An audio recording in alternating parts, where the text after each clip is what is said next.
د کندهار ولایت محاکمو د 1401 هجري شمسي کال په جریان کې د 2709 نوي بیلابیلو قضایاو پر حل او فصل سربیره 5609 وثیقې هم اجرا کړي دي.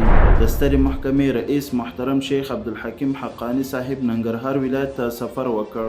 د خوست محاکمو د 1444 هجري قمري کال په جریان کې د 2748 دوسیو پر حل او فصل سربیره 2109 وثیقې هم اجرا کړي دي. د ننګرهار ولایت محاکمو د 1401 هجري شمسي کال په جریان کې د 6309 دوسیو پر حل او فصل سربیره 1619 وثیقې هم اجرا کړي دي. د هلمند ولایت محاکمو په 2 اونۍ کې د 142 دوسیو پر حل او فصل سربیره 148 وثیقې هم اجرا کړي دي.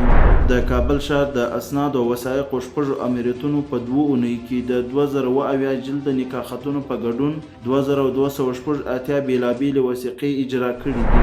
د کندوز ولایت محاکمو د 1401 هجري شمسي کال په جریان کې د 5609 بیلابیلو قضایاو پر حل او فصل سربیره 5001 جلد وثیقې هم اجرا کړي دي. ننګرهار ولایت کې دریو متهمینو ته تعزیري سزا ورکړل شوه.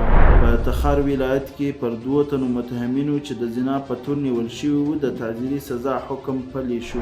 د بادغیس ولایت محاکمو په یوه میاشت کې د 88 دوسیو پر حل او فصل سربیره 116 بیلابیل وثایق هم اجرا کړي. د کندوز ولایت محاکمو د روان کال سرطان میاشت کې د 1500 دوسیو پر حل او فصل سربیره 302 بیلابیل وثایق هم اجرا کړي. د سترې محکمې رئیس او قاضي القضات شیخ صاحب عبدالحکیم حقانی بلخ ولایت ته د یو سفر په ترڅ کې د جوزجان، بلخ او فاریاب محاکمو له رئیسانو سره لیدنه ترسره کړه.